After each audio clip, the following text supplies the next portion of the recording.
waxaan idinku bishaareynaa laga bilaabo saacadan inaad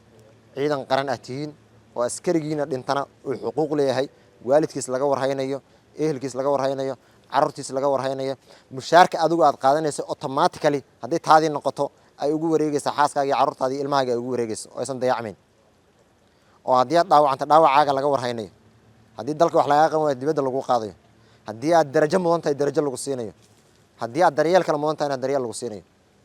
halkan waxaa maanta si toos ah ka mid noqoshada diiwaanka ciidannimo ee xoogga dalka Soomaaliyeed lagu marsiiyay cutubyo ka tirsan ciidanka maamulka Jubbaland. ciidamadan ayaa qayb ka ahaa geesiyada ciidanka maamulka Jubbaland ee go'aansaday ku biiridda ciidanka xoogga dalka Soomaaliyeed isla markaasna soo gaaray magaalada Raaskambooni ee gobolka Jubbada Hoose. soo gaaritaankooda Raaskambooni ee gobolka Jubbada Hoose kadib halkaas waxaa ku soo dhaweeyay cutubyo ka tirsan ciidanka dawladda federaalka Soomaaliya ee ku sugan magaaladaas waxaana dib loogu soo qaaday magaalada caasimadda ah ee Muqdisho oo ay haatan ku sugan yihiin. balse maanta ayaa goobtan lagu marsiiyay cutubyadan ka tirsan ciidanka maamulka Jubbaland dhammaan habraacyada ka mid noqoshada ciidanka xoogga dalka Soomaaliya. xubnaha saraakiisha ah ee hormuudka u ahayd ciidankan ayaa waxa ay ka warbixiyeen marxaladihii kala duwanaa ay soo mareen socdaalkii ay ku soo gaareen Raaskambooni ilaa iyo magaalada caasimadda ah ee Muqdisho sida ay ugu faraxsan yihiin in maanta ay qayb ka noqdaan ciidanka xoogga dalka Soomaaliyeed isla markaasna la marsiiyo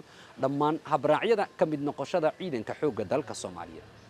ما تقانا عيدن كون واقع دمان قلب كيسينو وايستا دريس كيسينو وحران ياي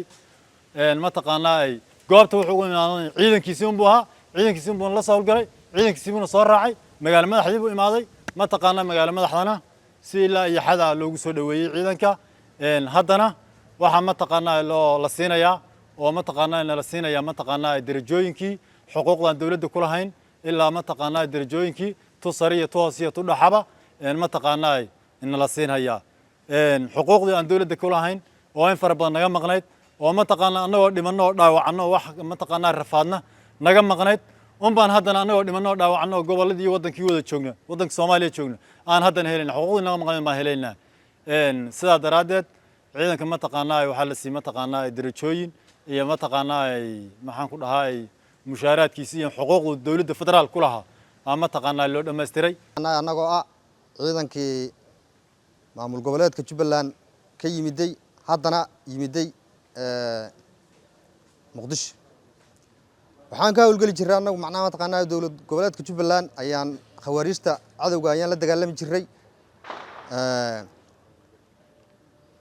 khawariistii aan la dagaalameynay ayaan loogu bedelay macnaha taqaanaa inaan ciidanka qaranka la dagaalanay waa waxaan dhicin annagaana amarkaas ka lahayn macnaha taqaanaa fikradda iyo macnaha taqaanaa nidaamka annaga la nimaadnay inaan macnaha taqaanaa ciidanka dawladda Soomaaliyeed inaan la dagaalamin ee walaalahana inaan cadow macnaha taqaanaa aan isku noqonin aan la dagaalamin ilaahay noo suurta galiyay ayaan u mahad celinayaa marka labaad macnaha taqaanaa dawladda iyo ciidanka qaranka Soomaaliyeed ayaan macnaha taqaanaa u hambalyeynaya annagu ciidan la yaqaano macnaha taqaanaa dawladeed oo maamul goboleed oo macnaha taqaanaa Jubbaland ka hawlgala oo khawariista la dagaalama oo hal cadow wale oo macnaha taqaanaa dawladeed baan nahay haddana ciidanka qaranka Soomaaliyeed baan nahay mar hore iyo mar dambe macnaha taqaanaa hal cadow ba Soomaaliya leedahay halka cadow baan la wada dagaalamayna waxaan u mahad celinayaa mar labaad iyo mar saddexaad waxa weeyaan taqaanaa sida sharafta leh micnihi halkan looga soo dhaweeyay iyo halkii kale micnihi taqaanaa aan ka soo galay ciidanka qaranka micnihi aan ka soo galay si looga soo dhaweeyay baan aad iyo aad u mahad celinayaa waxaan ka midnahay micnihi taqaanaa saraakiisha ciidanka la soo gashay micnihi taqaanaa go'aanka inay ka qaadatay inay soo gasho ay ka soo baxday micnihi ma taqaan nidaamka xun ee micnihi loo isticmaalay ciidanka aniga sargaalka maana la diray inaan weerarka soo qaadno saraakiishna watay hayeen goobta xagga soke iyo ka joogeen waxa weeyaan ciidanka qaranka xagga soke iyo ka joogeen weerarka annaga iska lahayn labadaanadana weerarka lahayn inaan soo weerarno xerada waxa weeyaan ma taqaan markaan soo qabsano xaggan laga soo dhufto micnihi qorsho yuha kadib labadani go'aan baan qaadanay inaan micnihi ma taqaanaa aanan marnaba aanan micnihi ma taqaanaa aanan ciidanka qaranka aan la dagaalamin yaan go'aan ka qaadanay waan soo dhaqaaqnay ciidankaanadina waxay uu soo raacay annaga xabadna lagu ridin ragii cadawga micnihi ma taqaanaa iska ilaalinayeen cadownimo aan iska ilaalinayeen ayagoon xabad nagu ridin war naga haynin yaan u soo galay markaan u soo galayna waxa weeyaan ma taqaanaa wayna soo dhaweeyeen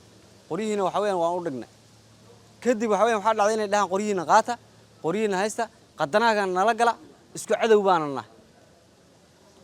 way dhacday micnihi mataqaanaa waan la galnay qadanaagi oo waxa weeyaan mataqaanaa hal cadow aan yeelannay marka waxaan leeyahay aad iyo aad baad u mahadsantihiin inaana cadow annaga dhexdaannada aanna isku ahayn annagoo mataqaanaa labada nin sargaal ee u horreysay ciidanka la soo xarootay sargaalkan aniga dhinaca bidix iga jir u ahaa waxaana la yidhi annaga waxaad ka soo dagaalgalaysaan berrita aroorta hadduu ilahay yidhaahdo xuduudda Kenya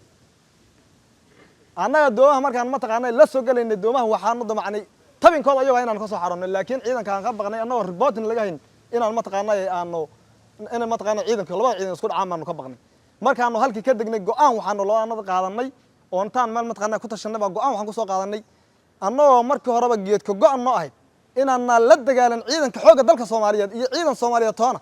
annagoo ay go'aan noo ahayd waxaan haddana ku tashanay labadanadii inaanu mataqaanaa aanu saanu ku soconno ciidanka xoogga dalka Soomaaliyeed aanu mataqaanaa ku wareegno xubno ka mid ah saraakiisha ciidamada qalabka sida oo goobjoog ahaa goobta ciidamadan maanta ay ku marayeen habraaca ka mid noqoshada ciidanka xoogga dalka Soomaaliyeed ayaa ku booriyay ku biiritaanka ciidanka xoogga dalka waxayna sidaas oo kale ku dhiirigeliyeen geesiyadan qaybta ka noqday ciidanka xoogga dalka Soomaaliyeed in xiligan wixii ka dambeeyay ay heli doonaan dhammaan xuquuqaadka ciidanka xoogga dalka Soomaaliyeed ay leeyihiin waxaan idinku bishaaraynaynaa laga bilaabo saacadan inaad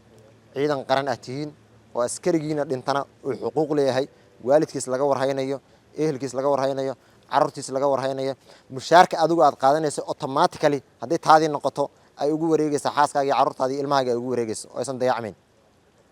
oo haddii aad dhaawacanta dhaawacaaga laga warhaynayo haddii dalka wax lagaa qaban waayo dibadda lagu qaadayo haddii aad darajo mudan tahay darajo lagu siinayo haddii aad daryeel kale mudan tahay daryeel lagu siinayo